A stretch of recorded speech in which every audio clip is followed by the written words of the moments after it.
Mag-e-enjoy na, marami pang matututunan sa dalawang bagong bukas na museo sa Taal, Batangas. Suwak naman para sa mga gustong makapag-relax ang isang beach dyan po sa Legazpi City. Narito po ang ating summer gimmick. Hindi na nakapagtataka kung bakit dinarayo ng mga turista ang beach sa Barangay Puro, Legazpi City. Bukod kasi sa malinis ang dagat, libreng makakapagbabad dito. Suwak din ang dagat para sa mga gustong maibsan ang matinding init ng panahon. Tiyak namang matatanggal ang stress sa pagre-relax by the beach. Kakaibang cultural activity naman ang pagbisita sa kabubukas lang na dalawang bagong museo sa loob ng bahay ng mag-asawang Felipe at Marcela Agoncillo at magkapatid na sina Galicano at Leon Apasible sa Taal, Batangas. Hindi ito pangkaraniwang museo.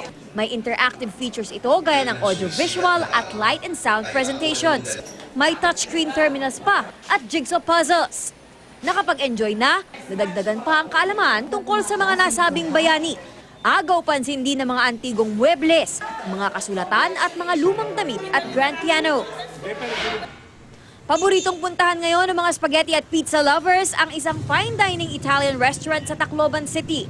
Hinahanap-hanap ng kanilang mga customer ang napakasarap nilang roasted chicken, steak, seafood at syempre ang iba't ibang klase ng pizza at pasta.